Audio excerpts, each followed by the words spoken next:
On the last day, only true believers shall be raptured. On the last day, only true believers shall be raptured.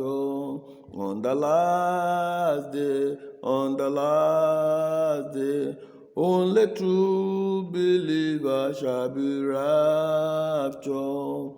Do you know there is another fellowship in heaven? I know there is another fellowship in heaven. Bible says there is another fellowship in heaven. I know there is another fellowship in heaven. Jesus said there is another fellowship in heaven. I know there is another fellowship in heaven. On the last day, only true believers shall be raptured. Amen. Righteous everlasting Father, we thank you, O Lord. We worship you, O Lord, because you are the Lord. We say, be thou exalted in Jesus' name. Father, we pray, O Lord, that on the last day when the roll call shall be called, Father, we pray, O Lord, may we not be found wanting in Jesus' name. Everything, every attitude, every habit, every steps, O Lord, that will remove our names from the list of the book of life, Father, take it away from our lives in Jesus' name. And I pray, O Lord, as men that are under the yoke of men, Father, break those yokes in Jesus' name. As many, O Lord, that desire, O Lord, to be free, O Lord, Father, let there be freedom in Jesus' name. Every activities of the demons, principality, and powers, O Lord, of the rulers of darkness, O Lord, because you have made public spectacle of them and you have nailed them to the cross, O Lord.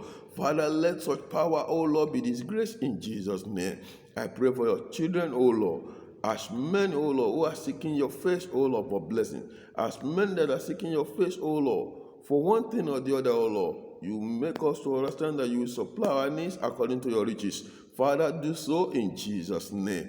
Father, we look unto you, O Lord, just as servants, O Lord, look unto their masters, O Lord.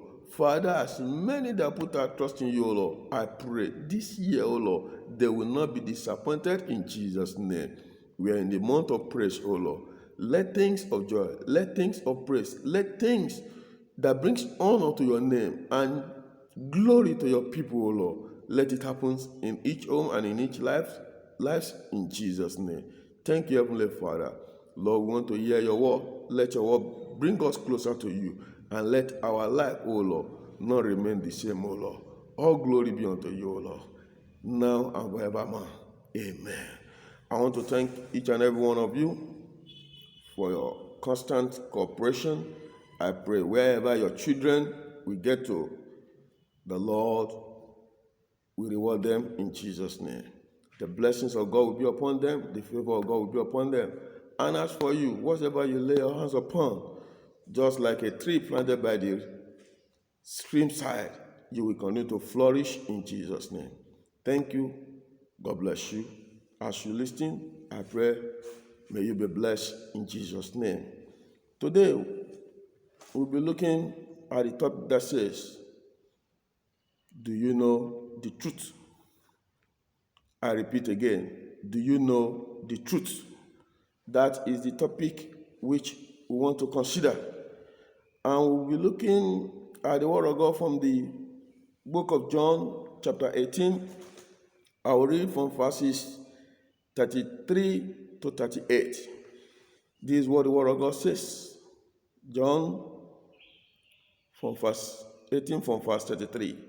Pilate then went back inside the palace, summoned Jesus, and asked him, are you the king of the Jews? Is that your own idea? Jesus asked. Or did others talk to you about me? Am I a Jew? Pilate replied. It was your people and your chief priest who handed you over to me. What is it you have done? Verse 36. Jesus said, my kingdom is not of this world. If it were, my servant will fight to prevent my arrest by the Jews. But now my kingdom is from another place.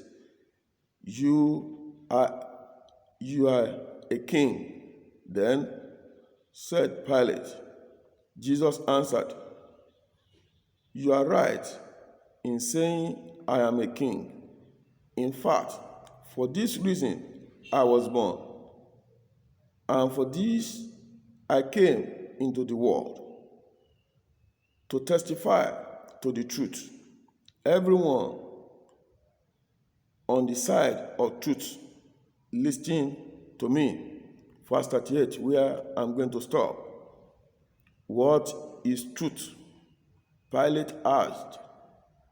With this, he went out again to the Jews and said, I found no basis for a charge against him. This is the word of the Lord. Beloved in the Lord, if there is anything that each and every one of us must seek to know, we must seek to know the truth. There is nothing that set free like the truth. Truth will remain truth. Come rain, come sun, truth will remain truth. We need to seek the truth of the word of the Lord. We need to seek the truth of the kingdom of God, because freedom lies in truth. And for as many that knows the truth, there are those that knows the Lord.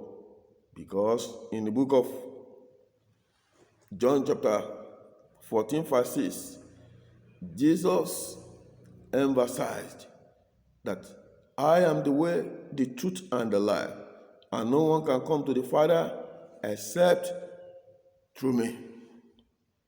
Beloved in the Lord, I believe that if there is anything you and I are seeking, we are seeking to know the truth, because we want to reign with the Lord. From the passage read to us, when you look at that verse 38, in that verse 38, Pilate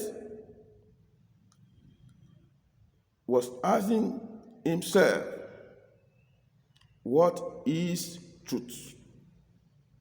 Have you asked that question? Some will tell you that truth is relative. But I want to tell you, Jesus is the truth.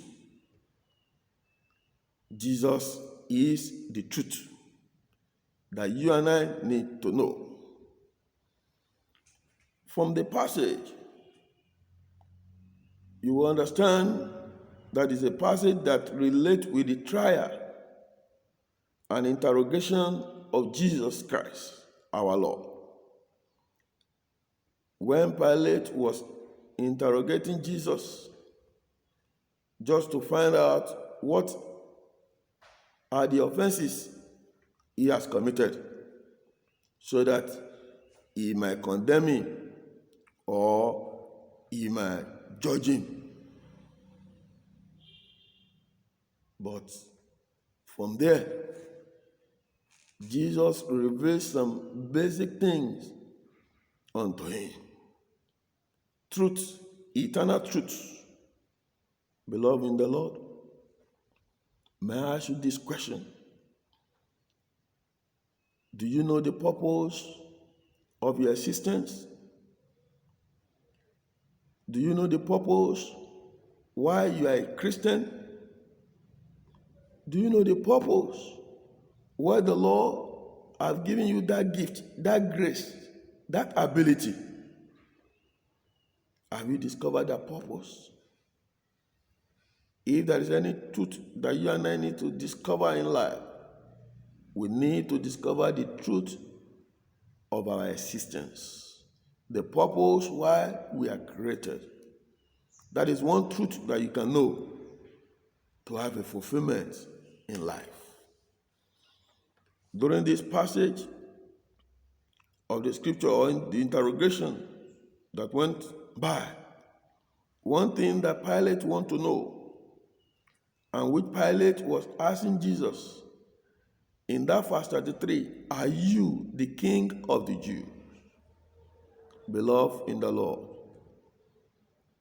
Not that Pilate was afraid, but he wants to know, is Jesus the true Messiah that they are talking about? Is Jesus the real king or self-acclaimed, self-proclaimed king? He wants to know this, because in knowing this, if by law he has not been proclaimed as king and he declares himself as a king, then there is a problem. But the truth is, Jesus is king. He is the Messiah. Beloved, who is the ruler of your soul? Who is the ruler of your life? Who is the king over your life? You need to know this truth. Many are ruled by flesh as their king.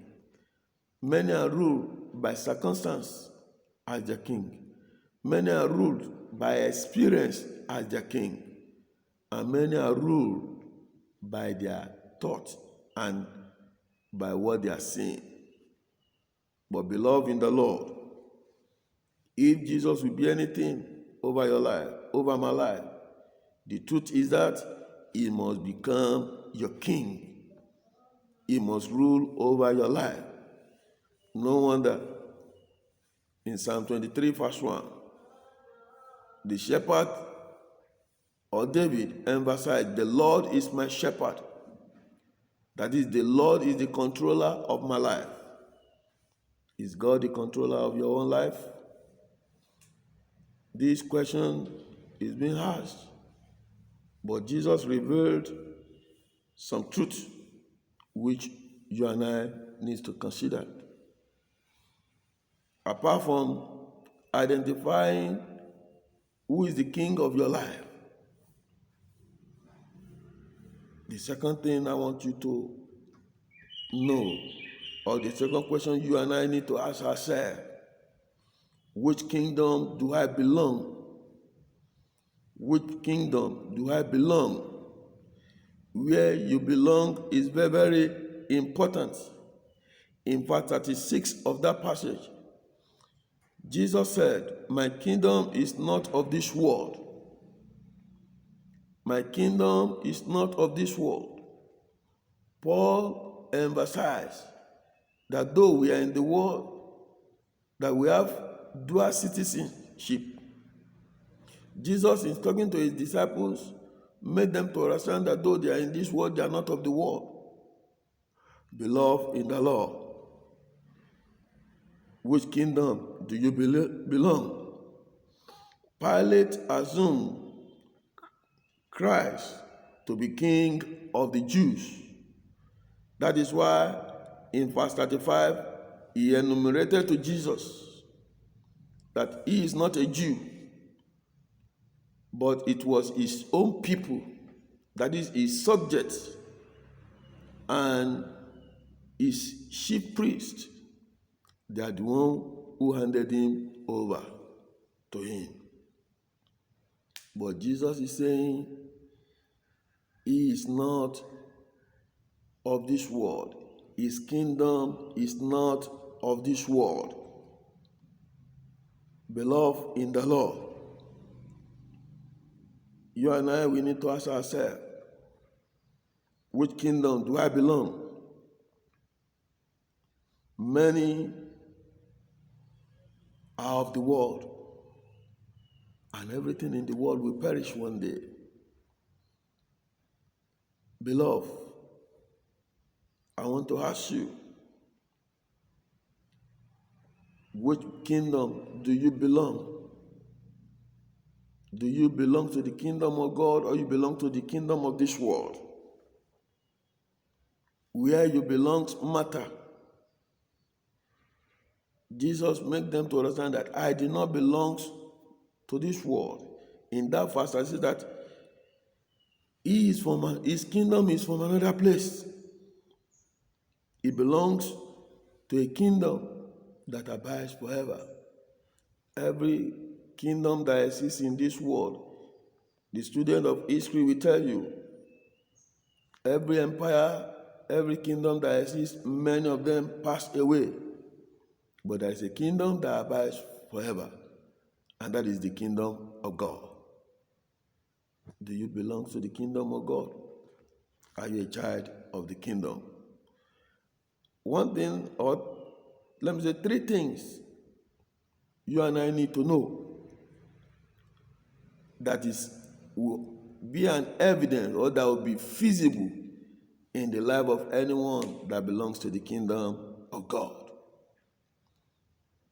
That is, those who have given their life to Jesus as their Lord and Savior genuinely.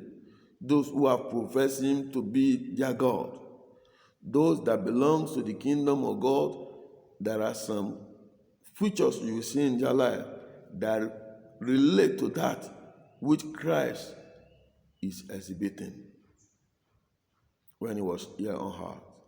The first thing I want you to know is that everyone who belongs to the kingdom of God, their heart will always focus on the things above, not the things beneath.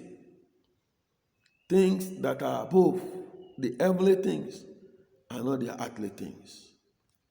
Many children of God, many people that profess that they belong to the kingdom of God, they are children of God, you will discover that their heart focus more on earthly things than the things of the kingdom.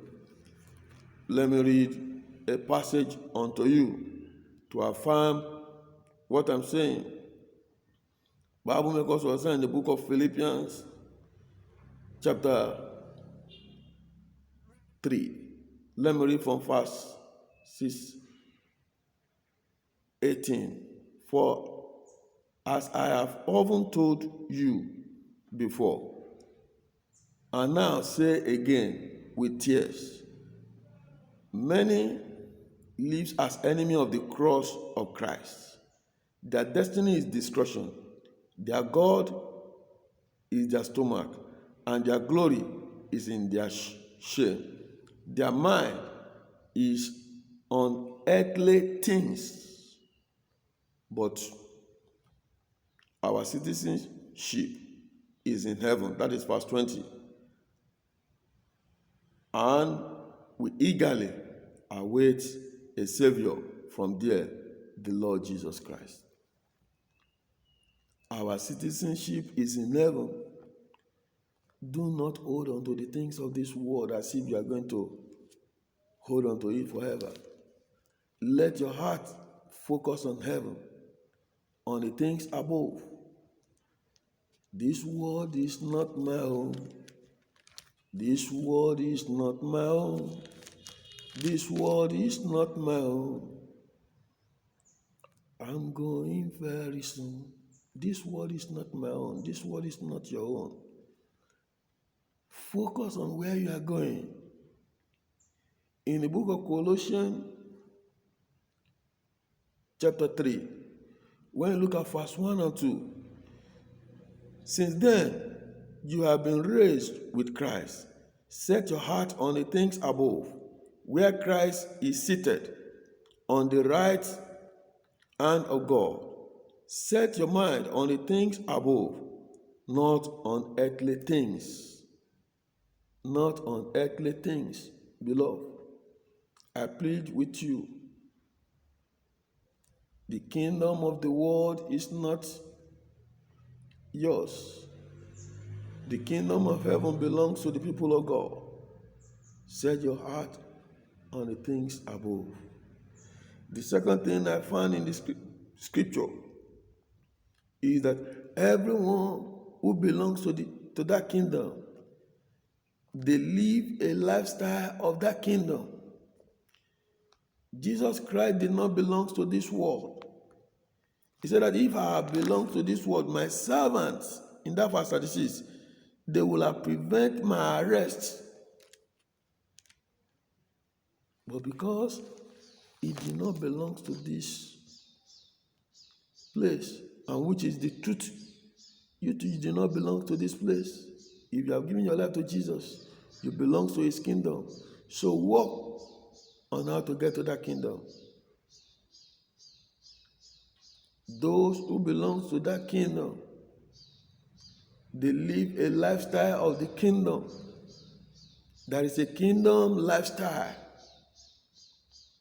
And that is why some will look at some other people and say, oh, this one, they are difficult. Oh, this one, they don't allow us to do this. They don't allow us to do that. Because those things are not allowed in the kingdom. It is on earth where you have a broad way that anything goes. But in that narrow way, if you want to get there, it's not an easy road. It's not an easy road. It's not an easy road. It's not an easy road. It's a narrow way. And if you will get there, you must walk, you must live. Your character, everything about you must follow the kingdom lifestyle. And that is the truth. When you look at that book of Colossians, again, let me read first. Colossians chapter 3, verse 12. Therefore, as God's chosen people, holy and dearly loved, clothe yourself with compassion, kindness, humility, gentleness, and patience. Verse 13. Bear with each other and forgive whatever grievance you may have against one another. Forgive as the Lord has forgiven you. When you look at it, the life of love, the life of humility, the life of kindness, compassionate, gentleness, patience, forbearance, forgiveness is the kingdom lifestyle. Anything void of this, beloved, you are deceiving yourself. We are deceiving ourselves. In the book of Galatians chapter 5, we all know Galatians chapter 5, in verses 22 to 25. Hear what the word of God says. But the fruit of the Spirit is love, joy, patience, peace, kindness, goodness, faithfulness, gentleness, self-control. Against such things there is no law. Those who belong to Christ Jesus have crucified the sinful nature with its passion and desire. Since we live by the Spirit, let us keep in step with the Spirit. Let us keep in step with the Spirit. Kingdom lifestyle, you cannot do without it. Christ said, my kingdom is not of this world. And I want to say this. Another truth that you need to know is that those who belong to the kingdom, their treasure are laid in this kingdom. They keep their treasure in God's kingdom. In the book of Matthew, chapter 6. Matthew chapter 6. Let me read to you verse 21. For where your treasure is, there your heart will be also. Let me read verse 19 and 20. Do not store up for yourself treasure on earth, where moth and rust destroy, and where thieves break in and steal. But store up for yourself treasure in heaven, where moth and rust do not destroy, and where thieves do not break in and steal. Where do you keep your treasure? Do you belong to that kingdom? Those who belong to that kingdom, their heart is focused on that kingdom. They live their lifestyle according to that kingdom. And their eyes is set on that kingdom. Beloved in the Lord, this is a question that you and I, we need to ask ourselves. Another thing, and which is one thing that you and I need to focus on again, which is another truth. And that is, why did you exist? Or your existence is for what? When you look at the word of God in verse 37, you are a king. Then said Pilate, Jesus answered, you are right in saying I am a king. In fact, for this reason I was born, and for this I came into the world, to testify to the truth. Everyone on this side of truth listening to me. Beloved in the Lord, you and I, we need to ask ourselves once again, what do I exist for? What does my existence have to do with the kingdom of God? Jesus knew the reason for his existence. He exists to testify to the truth. He exists to reign as a king in the heart of people. Beloved in the Lord, do you know the reason for your own existence? Is your existence to populate the kingdom of God or to destroy the kingdom of God? Do you exist to testify about that truth? Jesus is the truth. Gospel is the truth. The death and resurrection of Jesus Christ is the truth. Do you exist to tell others about this truth? What is the truth? We need to ask ourselves. Jesus exists that the truth might be revealed. What do you exist for?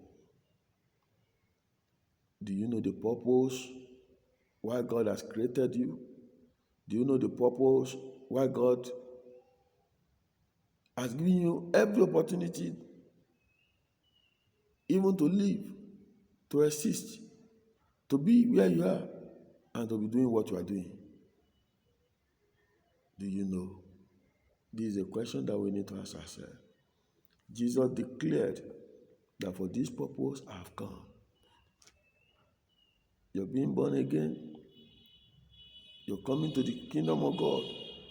Is for what? What do you exist for? If I may ask, your existence is to populate the kingdom of God. Your existence is to advance the kingdom of God. Your existence is to proclaim to the whole world whom the Lord is. But don't miss this opportunity. Pilate missed the opportunity. He heard the truth. He saw the truth. He touched the truth.